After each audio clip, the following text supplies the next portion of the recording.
লন্ডনে বাংলাদেশের প্রধান উপদেষ্টা প্রফেসর ডক্টর মোহাম্মদ ইউনূসকে দেখে দৌড়ে পালিয়ে গেলেন ব্রিটিশ প্রধানমন্ত্রী স্টারমার। কি আশ্চর্য হচ্ছেন? আশ্চর্য হবার কিছু নাই, এটিই বাস্তবতা এবং এটিই সত্য। আসুন অ্যাকচুয়াল ঘটনাটি কি একটু জানার চেষ্টা করি। তার আগে একটু জেনে নেই, এই আওয়ামী লীগ পতিত স্বৈরাচার, এরা কখনোই বাংলাদেশের বন্ধু নয়।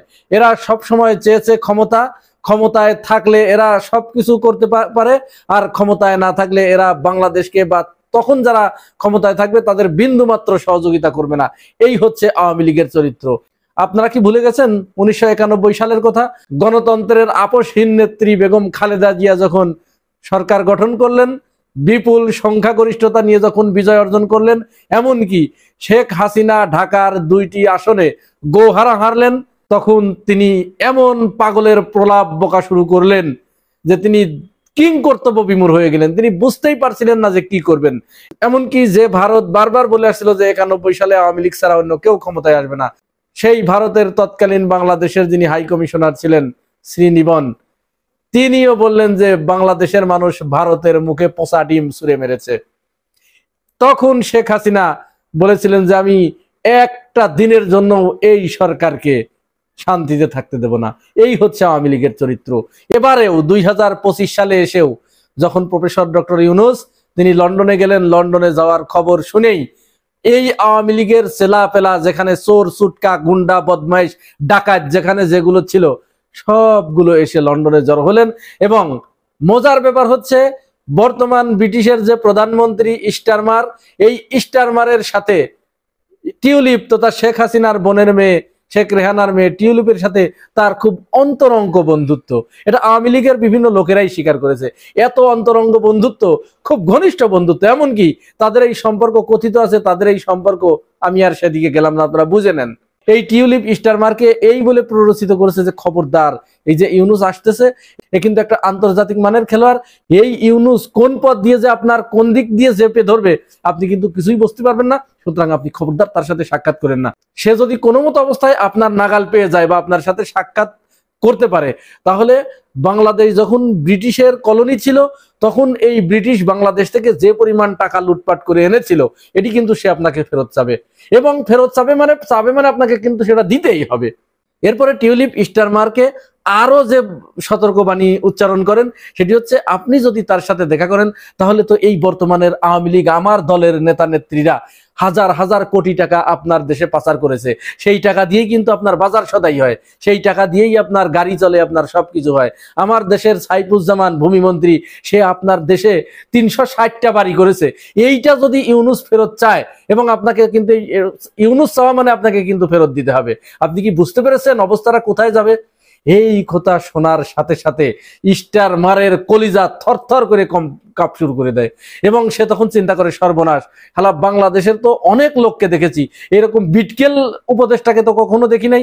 আর ও যদি আমি এই আমার কাছে যা পাবে এইটা যদি ফেরত না দেই, তাহলে তো আমেরিকাতে নালিশ করবে, জাতিসংঘে নালিশ করবে, ফ্রান্সে নালিশ করবে, কাতারে নালিশ করবে, সৌদি আরবে নালিশ করবে, বিভিন্ন দেশে নালিশ করবে। তখন তো আমার গদি তো টলটলায়মান অবস্থা। তারপরে টিউলিপের সাথে আমি যা করেছি, আমার যে ঘনিষ্ঠতা, এটা তো প্রচার করে দেবে যে ইউনূস বাংলাদেশে বসে আমার দেশের পার্লামেন্টারিয়ান টিউলিপকে সে এইভাবে গোল খাইয়েছে, নাস্তানা বুত করে ছেড়েছে, তার গদি পর্যন্ত কাঁপিয়ে দিয়েছি, আমি তাকে বহিষ্কার করতে বাধ্য হয়েছি। সেই ইউনূস যদি আমার বিরুদ্ধে লাগে, তাহলে আমার অবস্থা কি হবে? স্টারমার তো বুদ্ধিমান, ও বুঝতে পেরেছে। এবং বুদ্ধিমান বলতে কি, হেলা ভাঁড় মার্কা বুদ্ধিমান। এই ভাঁড় মার্কা বুদ্ধিমান হবার কারণে ও যদি প্রকৃত বুদ্ধিমান হতো, তাহলে হয়তো ইউনূসের হাতে পায়ে জড়ায় ধরতো যে ঠিক আছে, যা হবার হয়েছে, আপনার দেশ থেকে যে অর্থগুলো এসেছে এই 2009 সাল থেকে 2024 সাল পর্যন্ত, আমি এটি ফেরত দেব। তাহলে হয়তো এইটা বললে পরে ইউনূস ওই ব্রিটিশ আমলের কথাটা ভুলে যেত। ইউনূস হয়তো তখন ওইটাকে একটু ছাড় দিতে পারতো। কিন্তু এই ভাঁড় তো এটা বুঝতে পারে নাই, এই ভাঁড় দৌড়ে পালিয়েছে। তো দৌড়ে যখন পালিয়েছে, ইউনূস তো ছাড়ার পাত্র নয়। আপনারা নিশ্চিত থাকেন, ইউনূস হচ্ছে পাওনাদার।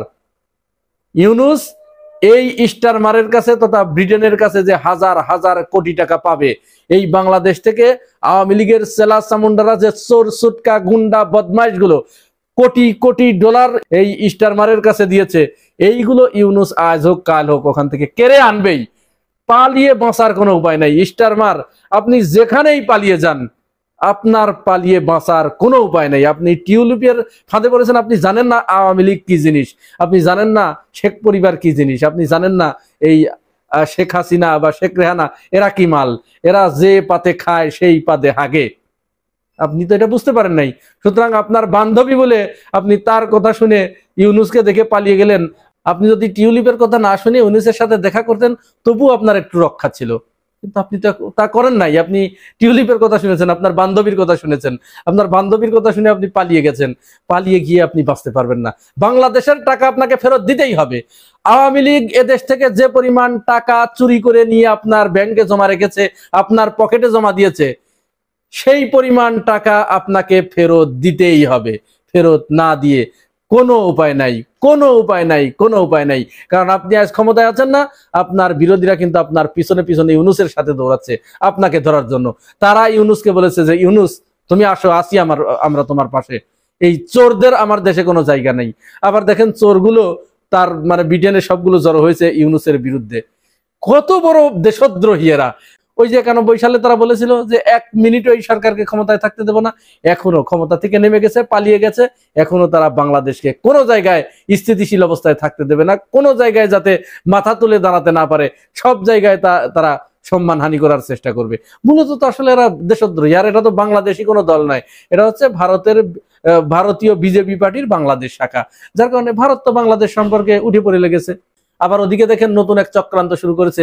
ভারত কিন্তু জয়কে ডেকে এনেছে শেখ হাসিনার কাছে, শেখ হাসিনার সাথে তাদেরকে অ্যাড করে দিয়েছে কি কারণে? ওই যে খালেদা জিয়া যে চিকিৎসার জন্য লন্ডনে গেলেন আর তারেক রহমানের সাথে যে সাক্ষাৎ হলো, এই সাক্ষাৎ শেষে খালেদা জিয়া এবং তারেক রহমানের রাজনৈতিক বুদ্ধিমত্তা এত প্রকট আকার ধারণ করেছে এবং তারা দুজনই মানসিকভাবে এত চাঙ্গা হয়েছে যে এটি দেখে তখন ভারতের মাথায় বাস পড়েছে যে তাহলে তো এখানেও একটা কাজ করা দরকার, এখানেও তো তাহলে জয়কে এবং শেখ হাসিনাকে একটা সাক্ষাতের ব্যবস্থা করা দরকার। তাহলে দুই শয়তানি শক্তি যদি এক জায়গা হয়, দুই শয়তানি মাথা যদি এক জায়গা হয়, আর আমার শয়তানি মাথা তো আছেই, ভারতের মতে যে আমার শয়তানি মাথা তো আছেই, তাহলে 3 শয়তানি মাথা একত্র করে যদি একটা বুদ্ধি দেওয়া হয়, তাহলে হয়তো বিএনপিকে কাছে এনে, জামাত ইসলামকে কাছে এনে ইউনুসকে খুব দ্রুত একটা কিক মেরে সরিয়ে দেওয়া যাবে। কিন্তু সে ঘুরে বালি। ইউনুসের সাথে তারেক রহমান দেখা করছে। আপনারা দেখেন তারেক রহমানের সাথে দেখা হবার সাথে সাথেই তারেক রহমান তার স্ট্যান্ড পাল্টাবে, তার নেতাকর্মীদেরকে নির্দেশ দিয়ে দেবে যে ইউনুস স্যার যা বলে তাই করেন। জামাত ইসলামও বলে দেবে নেতাকর্মীদের যে না, আমরা ইউনুস এবং বিএনপি যেটা করবে তার সাথে আমরা আছি। তখন ভারতের প্রাণও ভেস্তে যাবে। সুতরাং স্টারমার, আপনার পালিয়ে যাবার কোনো সুযোগ নাই। আওয়ামী লীগের নেতাকর্মীরা এই স্টারমারকে পালিয়ে যাবার এই ঘটনাকে আড়াল করার জন্য তারা বিভিন্নভাবে ফুলিয়ে ফাঁপিয়ে এমনভাবে বাংলাদেশে প্রচার করছে যে বাংলাদেশ ইউনুস লন্ডনে গিয়ে অপদস্থ হয়েছে, অপমানিত হয়েছে, লন্ডন তাদেরকে পাত্তা দেয় নাই, স্টারমার তাদেরকে পাত্তা দেয় নাই। আপনারা আওয়ামী লীগের ক্ষমতা এবার দেখে নেন, কত ক্ষমতার অধিকারী লন্ডনে আওয়ামী লীগ, ইত্যাদি ইত্যাদি। ফেসবুক গরম করে ফেলেছে। বাইরে প্রকৃত সত্য তো এটা যে স্টারমার ইউনুসকে দেখে পালিয়ে গেছে, সে পাওনা টাকা দেবে না। সে তো চোরের দল, চোরের সাথে তার আঁতাত বেশি, যার কারণে সে ওই পাওনা টাকা দেবে না বিদায় ইউনুসকে দেখে সে পালিয়ে গেছে। কারণ সে জানে যে ইউনুস তাকে এমন ভাবে গোলা খামচে ধরবে যে তার ওই পাওনা টাকা না দেওয়া পর্যন্ত ইউনুস তাকে ছাড়বে না। এটি হচ্ছে প্রকৃত সত্য।